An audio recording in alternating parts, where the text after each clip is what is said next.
Tindak Pidana Perdagangan Orang. Nama saya Wirda Handayani, bidan dari UPTD Puskesmas Sekolah Kasih, bersama dengan saya Fatmawati dari Dinas Kesehatan. Baiklah, hari ini kita akan memperagakan tentang pembuatan rap kit. Rap kit itu adalah alat pendukung pengambilan sampel pada korban kekerasan, baik itu perempuan atau anak, yang diambil pada hari ke-3 atau 72 jam setelah kejadian. Baiklah, rap kit itu terdiri dari 1 box besar dan 12 amplop kecil. Kita mulai saja. Amplop yang pertama berisi tentang tata cara penggunaan rap kit. Di dalamnya terdapat alur pelayanan dan tata cara pemeriksaan dan pengumpulan bukti.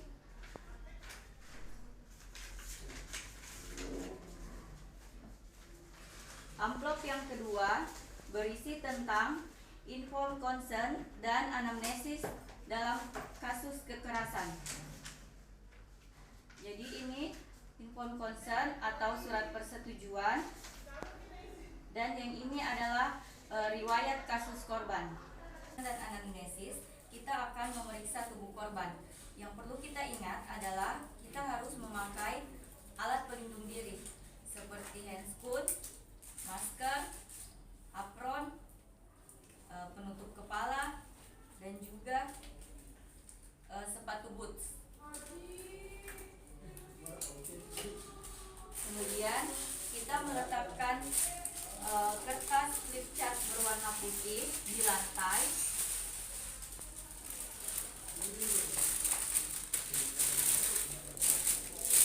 Dan meminta korban untuk berdiri di atas kertas flip chart.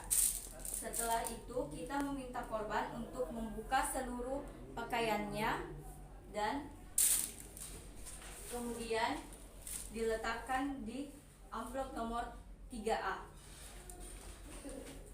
Amplop nomor 3B berisi pakaian dalam korban.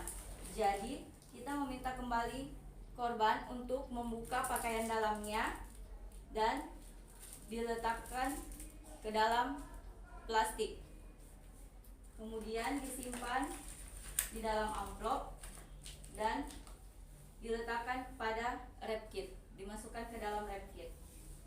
Amplop nomor 3C berisi benda asing di sekitar tubuh korban.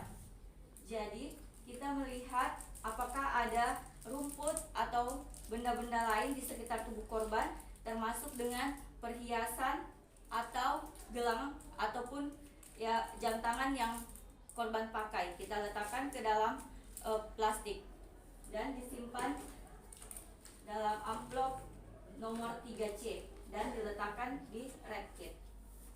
Nomor 4 berisi kotoran dan cairan di sekitar tubuh korban. Jadi kita melihat tubuh korban, jika ada sperma yang kering atau darah yang kering, kita bisa mengambil NaCl atau cairan fisiologis, kita usapkan di kapas dan kita usap pada daerah yang kering.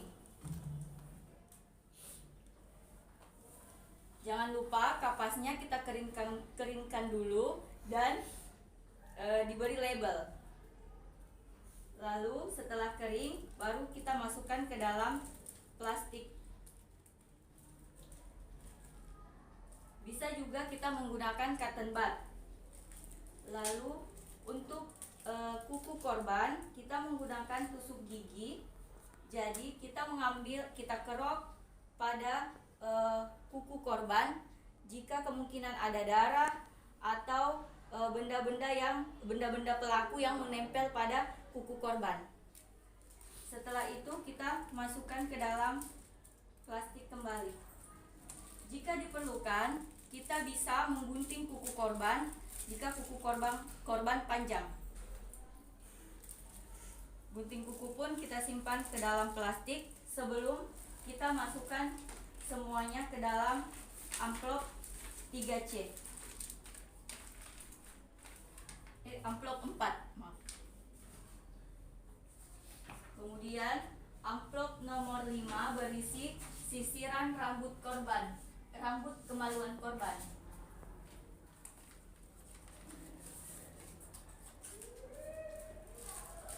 Jadi kita melakukan penyisiran pada sekitar kemaluan korban untuk jika ada rambut-rambut pelaku yang menempel pada kemaluan korban. Amplop kecilnya kita simpan ke dalam amplop nomor 5 dan sisirnya kita letakkan ke dalam plastik. Semuanya kita simpan ke dalam amplop nomor 5 dan diletakkan ke rep kit. Amplop nomor 6 berisi cabutan rambut kemaluan korban. Hal ini masih kurang beretika sehingga mungkin kedepannya kita bisa menggunting rambut kemaluan korban. Diletakkan ke dalam amplop kecil dan disimpan di amplop nomor 6. Amplop nomor 7 berisi swab ulasan vagina korban. Jadi kita ambil dulu pakaian yang tadi sudah dilepaskan oleh korban.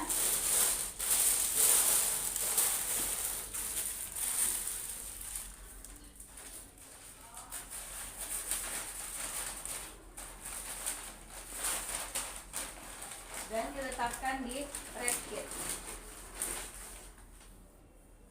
Kemudian amplop nomor 7 berisi swab dan kulasan vagina korban. Jadi kita kembali memakai flipchart. Kemudian kita meminta korban pada posisi litotomi dan kita mengambil kulasan vagina korban. Jadi caranya sama dengan yang tadi, kita mengambil kapas lidi, lalu kita meminta korban posisi litotomi dan mengambil swab kulasan vagina. Jika mungkin kering, kita juga bisa menggunakan kembali NaCl. Kita swab vagina korban, lalu kita letakkan pada kaca objektif. Sebelumnya kaca objektifnya bisa kita beri label dan kita swab. Kita simpan. Tunggu kering, baru kita letakkan kembali ke dalam plastik.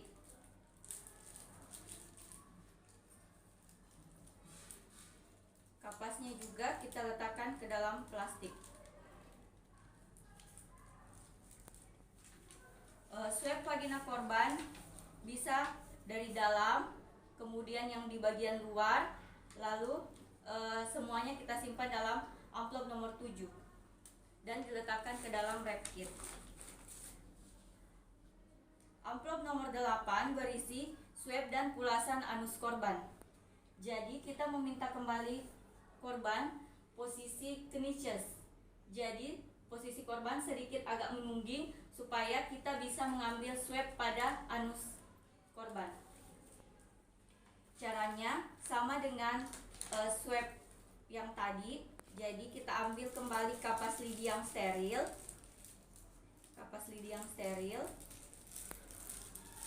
Lalu kita swab bagian dubur, bagian agak terdalam. Kemudian kita letakkan pada kaca objektif.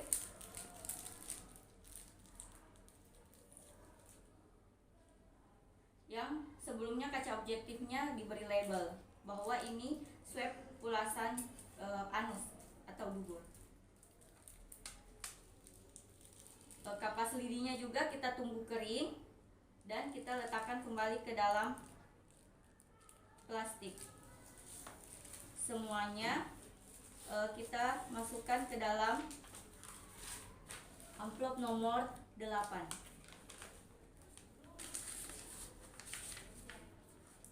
Amplop nomor 9 berisi swab dan kulasan mukosa pipi korban.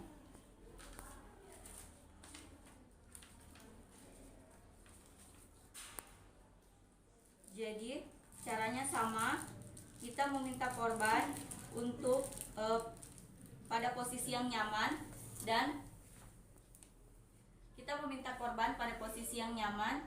Kemudian kita melakukan swab pada dinding pipi korban.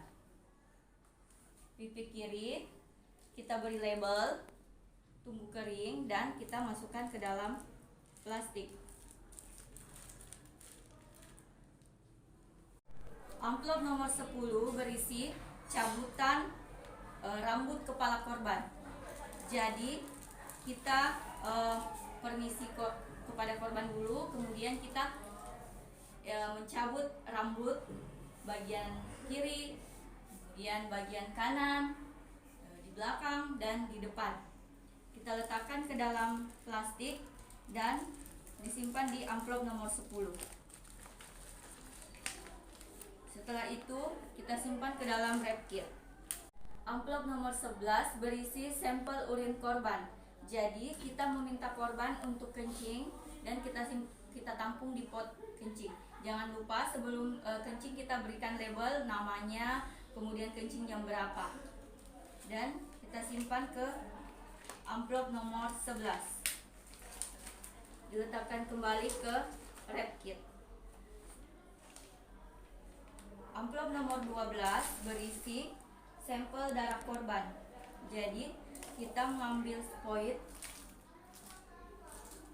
kemudian kita ambil darah korban sebanyak 5 cc.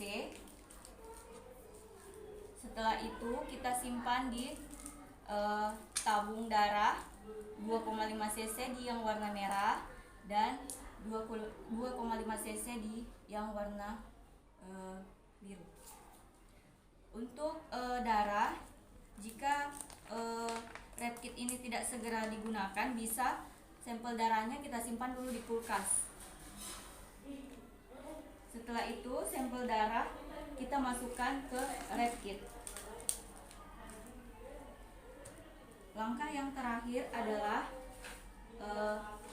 kita tutup wrap kit ini.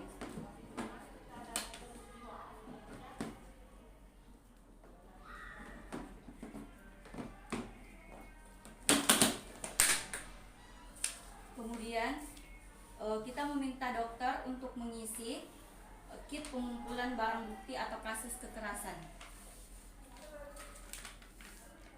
Kita jangan lupa disegel untuk memastikan wrap kit ini dalam keadaan yang aman. Sekian dari kami Angkatan 14. Semoga video kami bisa bermanfaat untuk teman-teman sekalian. Assalamualaikum warahmatullahi wabarakatuh.